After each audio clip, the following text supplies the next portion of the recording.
The water rose not slowly but in a sudden violent gush, tearing through the flimsy garden gate and smashing against the back door. It was Friday afternoon, a day usually reserved for quiet contemplation of the weekend, but for Emily and Mark in Frankston North it became a fight for everything they owned.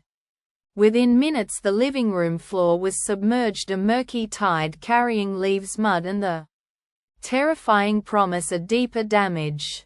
This wasn't just a heavy shower, this was their home, their sanctuary being swallowed whole by an unforgiving deluge. And what followed that natural disaster was a legal battle that would test their resilience, their understanding of a fair go, and the very limits of consumer protection in this country. Emily and Mark had built a life for themselves in that modest brick veneer in Frankston North, a quiet Melbourne suburb where the bay breezes often brought a welcome reprieve from summer heat. They were a quintessential Aussie couple, Mark a chippy who'd spent years mastering his craft on building sites across the southeast, and Emily, a dedicated nurse who'd seen her fair share of human drama in the emergency department of Frankston Hospital. They'd worked hard, saved diligently and poured their heart and soul into their home over the past 2 decades. Their kids, now grown and flown, still came home for Sunday roasts in the backyard, a space Mark had meticulously landscaped himself, complete with a deck he'd designed and built with his own hands. They'd purchased the property knowing it was on a slight incline, but never once in 20 years had they experienced anything more than a puddle in the driveway. Their insurance premiums were paid on time every time, a non-negotiable expense in their budget. They were good citizens contributing to their community, living by the rules, expecting that in return, the systems designed to protect them would actually work when they needed them most. Then came that Friday, a day in late autumn that felt more like the height of a Queensland summer. The Bureau of Meteorology had issued warnings, sure, but the scale of the rainfall was unprecedented. A massive low-pressure system fueled by unseasonably warm air had slammed into southeastern Australia. Thunderstorms erupted across Victoria, New South Wales and Tasmania, unleashing what felt like an endless barrage of lightning. Over 500,000 strikes across Queensland and New South Wales alone, illustrating the sheer power of the weather event. For Frankston North, it wasn't the lightning but the water that proved catastrophic hour after hour. The heavens opened, dumping colossal amounts of rain. The storm drains designed for typical Melbourne downpours were simply overwhelmed. The creek at the back of Emily and Mark's property, usually a tranquil trickle, transformed into a raging torrent. By 4 p.m., as Mark was just getting home from a job in Cranbourne and Emily was unwinding after a long shift, the sound of the rain against the roof turned into a roar. The creek burst its banks and within what felt like moments their backyard disappeared under a churning brown lake. The water, thick with debris, surged forward, and the moment it breached their back door, their world tilted on its axis. Appliances, shorted furniture floated, and a lifetime of memories stored in boxes in their spare room were ruined. It was a visceral, terrifying experience, one that leaves you feeling utterly helpless. Their first call, predictably, was to their insurer. It was a major national player, a name synonymous with household protection. The initial conversation was reassuring enough. "Don't worry, Mr. and Mrs. Smith, we're here to help. Lodge your claim online and we'll get an assessor out as soon as possible." Emily, still reeling, did precisely that, providing photos and a detailed account of the damage.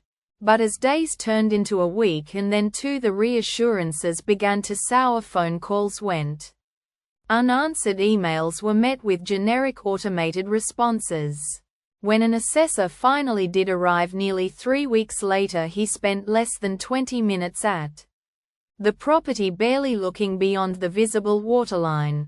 A few days later the email arrived. It was polite, almost clinical, stating their claim had been denied. The reason: flood damage is excluded under your policy due to the property's proximity to a natural waterway, and the nature of the event being a riverine flood, rather than stormwater inundation. Emily and Mark were floored. They had purchased comprehensive home and contents insurance, believing it covered them for precisely this kind of disaster. What followed was a protracted, exhausting battle, one that took them through the internal complaints process, then to the Australian Financial Complaints Authority (AFCA), and ultimately saw them considering their options under the Australian consumer law. The insurer maintained its position, arguing that their policy clearly defined flood in a way that excluded their particular situation, differentiating it from storm damage, which was covered. The Smiths argued that this distinction was deliberately misleading and unconscionable for the average consumer, given their premiums and the general understanding of what home insurance should cover. The dispute simmered for months, casting a dark shadow over their lives. They had to pay for temporary accommodation, organize contractors themselves to dry out their home, and salvage what little they could, all while fighting a bureaucratic behemoth. Their initial complaint to the insurer went through several layers, each response more rigid than the last. They felt like they were talking to a brick wall. Realizing they were getting nowhere, they lodged a complaint with AFCA. AFCA is an independent body designed to resolve financial disputes between consumers and financial firms. It's a crucial mechanism for everyday Australians who feel they've been unfairly treated by banks, insurers, or superannuation funds. The process involved submitting all their correspondence photos and a detailed chronology of events. The insurer, represented by a team of lawyers, presented its case, highlighting the fine print in the policy document.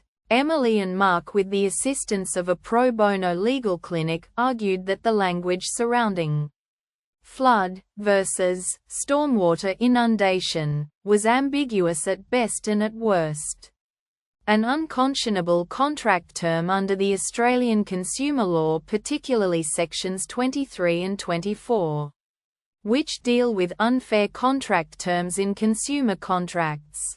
They highlighted that at no point during the policy's purchase or renewal was this specific crucial distinction ever brought to their attention in a clear, unambiguous way.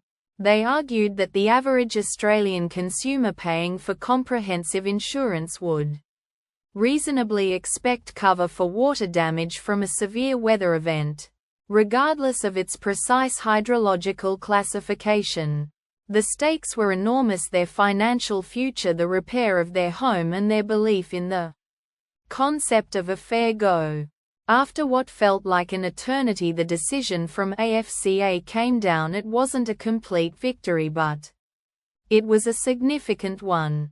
AFCA found that while the policy did contain the specific exclusions the insurer cited, the insurer had failed in its general duty of good faith and transparency to Emily and Mark. Critically, AFCA determined that the distinction between flood and stormwater inundation was not adequately explained or highlighted at the point of sale or renewal, particularly for a long-standing customer like the Smiths, who had never made a claim of this nature. The decision essentially said that while the fine print existed, the insurer's behavior in obscuring its impact was unfair. AFCA ordered the insurer to pay out 70% of Emily and Mark's claim, covering the structural repairs, replacement of damaged contents, and their temporary accommodation costs. It also ordered a payment for non-financial loss due to the significant stress and inconvenience caused by the insurer's protracted handling of the claim. It wasn't the full amount, but it was enough to rebuild, enough to get back on their feet, and enough to feel that a measure of justice, however imperfect, had been served. This case, like so many others, highlights a critical reality for Australia.